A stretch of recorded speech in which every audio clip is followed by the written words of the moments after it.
Well, first, Ian, let me say I'm not going to blame this on you. I just watched Ian Knocton's latest video. This is September the 12th, so by the time this hits YouTube, probably in early October, Ian probably will have posted a few more videos. But he showed how he prunes up his fall tomatoes to get them to ripen. Well, I haven't had a ripe one all summer, Ian, and so I'm taking your advice and devastating my tomato plants. I wouldn't have made any difference. The extra growth that I cut off the top and sides and whatever, it's far too late for them to produce anything more than's already there now anyway. So also, if you go to Ian's channel, if you haven't subscribed, you should. He has an excellent channel. He, in that same video, he talks about an English website that's devoted to tomatoes, and you can subscribe and get a free emailed newsletter from them. I did that this morning, so hopefully next year I'll be an expert at growing tomatoes. Tomatoes in the hoopos here in 2 locations, and I've done the same thing to both of them. That's the first one. Now I'll give you a little look at the second. Look like there's a lot of growth left on. Well, there is some, but most of the greenery that you're seeing are cucumber vines behind them. And there's quite a few tomatoes there, not a lot, but a few. And if they were to ripen, I'd be very happy. At least I'd get something out of this year. It wasn't very productive with the tomato crop for me anyway. I will probably hang on to these video clips and put them all together in a one little short video showing them after they have started to ripen, hopefully. So we'll come back in a few days or weeks or whatever and see what's happening with these tomatoes that have been severely pruned. Well, it's October 10th, Ian, and they are starting to change color, getting sort of a yellowish orange-green color there, so I think they are starting to ripen. But what has amazed me more than the slow ripening process here is the amount that they have grown, even without very much foliage. I mean, I cut 99% of the foliage off all of these plants, and the tomatoes have easily doubled and maybe tripled in size. Some of them, they've grown to full mature size anyway, so hopefully we carry on another week or so here. There will be some ripe ones. This one's over on the other side. It's one of the plants that was planted early summer, very late spring rather, and the one that I just showed you previously wasn't planted until mid-July or so. But again, these have grown well in size, and that lowest one on the right there is getting fairly orange, so hopes of a ripe tomato soon. Well, it's October 21st, Monday the 21st of October, and this is certainly working, Ian. All of the plants have tomatoes on them in various stages of ripening. Those are probably the 2 best looking ones right there. I'm going to have to pick them all today, though. This would have worked much better for me if I had started it earlier, perhaps late August sometime. Right now the temperatures still aren't getting down to freezing, and we've only had one light frost, but later this week the forecast is for overnight temperatures to go down to 0 or slightly below. I don't want to run the risk of them freezing even in here in the hoophouse, so I'm going to pick everything today, and the ones that are semi-ripe I will put in a paper bag immediately with a banana or an apple or something to help ripen them, and the greener ones I will store in a drawer, usually in with towels or whatever in the dark, and that way they ripen, but they do it much slower and don't spoil on you. Anyway, I'm going to pick them and then I'll show you what I've got here. Well, I think that's the last of the perishable harvest anyway. Some of the brassicas and things in here I won't worry about too much, but that basket isn't entirely full of tomatoes. There are some green bell peppers down under them there somewhere, and I've put most of the ripe, semi-ripe ones on the top, so it's covering up the green ones. There are a lot of green ones there as well. Some of them are pretty decent size. And as I guess I said in the previous clip here, I'm so surprised that they did a lot of their growing even with not very much foliage left on the plants. Anyway, thank you, Ian, for the tip. That really works. And everybody check out Ian's video link down below, and the link to the tomato growing website. I'm going to try my hand at making some fire starters to use in the cabin to light fires this winter. I've been saving dryer lint now for, well, I guess practically a year. I have a big bag full of the stuff. And I think I read this or saw this somewhere on the internet that you can melt paraffin wax and put dryer lint in it and make little piles of it and let it harden again, and that makes a good fire starter. Well, I'm going to give it a try. I've sort of improvised a double boiler here with a small saucepan and a glass bowl, and the paraffin is starting to melt. But I just discovered a very strange thing. I thought I would just put that in the microwave for a minute and the paraffin would melt. Well, I put it in the microwave, let it run for a minute. The bottom of the bowl got hot. Pick up the thing of paraffin and it cooled to the touch. For some reason, microwaves don't affect paraffin in any way. So if anybody understands why that is, you can leave a comment. Well, that's my bag of dryer lint that it's taking me a year to collect. And the paraffin melted nicely in the double boiler. Still don't understand why it didn't even get warm in a microwave oven, but maybe somebody understands that. I don't.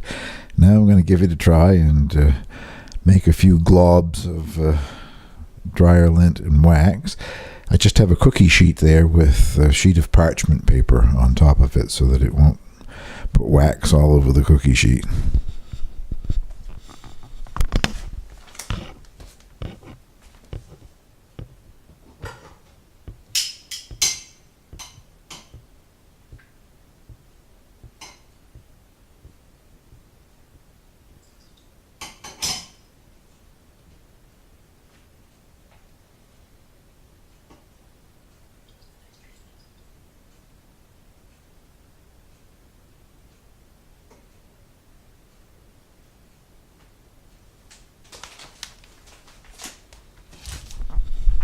I'll come back and show you what I get when I have the tray full.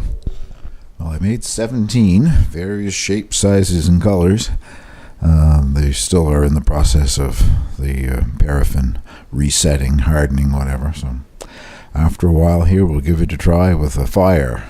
I don't know, maybe in my rocket stove. I haven't used that in a while. So see how these things work. Well, let's give this a try. Maybe I should have given it a trial run before I start videoing, but I've got some relatively dry wood ready to go there and one of the wax-soaked fire starters. We'll see what happens.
That appears to be lighting.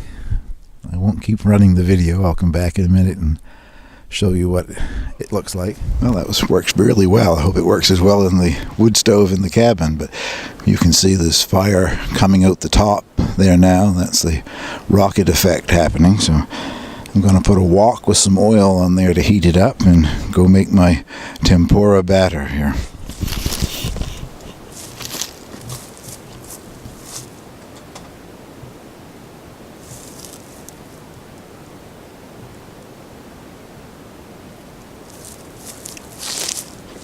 I've been out to the hoop house and gathered some fresh vegetables to have tempura. Some of the broccoli is starting to send out side shoots. Some of the shishito Japanese peppers, both red and ripe ones and the green ones, and some cauliflower. And this is heating up beautifully. If you've never made tempura batter before, I won't take you through the process. It's very simple. The most important thing is that you must use ice water, cold ice water. 1 egg beaten in a cup of cold ice water, and you add a cup of all-purpose flour and beat that lightly with a whisk. You don't have to try to get rid of all the lumps. Some of the lumps are supposed to be there. Anyway, that works very well. So we'll put some of this in and see what happens here.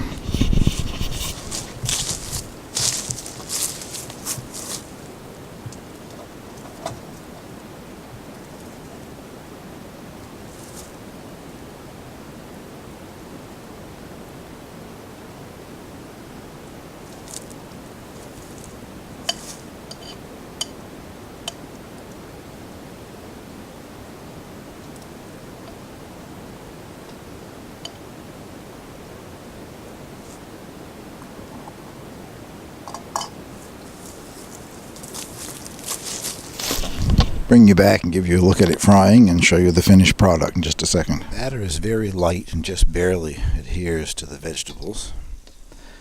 And you fry until it's a light golden brown. I guess tempura is Japanese. I believe it is anyway. First time I ever had it was in Thailand.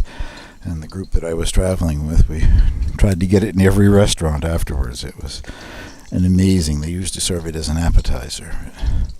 I could make a meal out of it, which is what I'm going to do today. Lunch is tempura. I'll show you the finished product here in a minute. That's my first plate of tempura.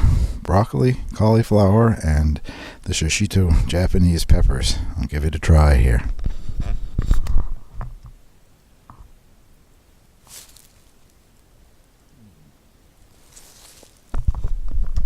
Very good. I love those peppers.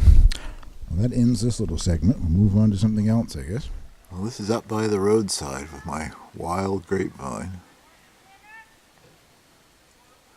Hopefully they're all showing up there. They're pretty near all ripe. And to give you an idea of how many there are. Can't be quite ripe. The birds haven't started eating them yet, but I don't think it'll be much longer.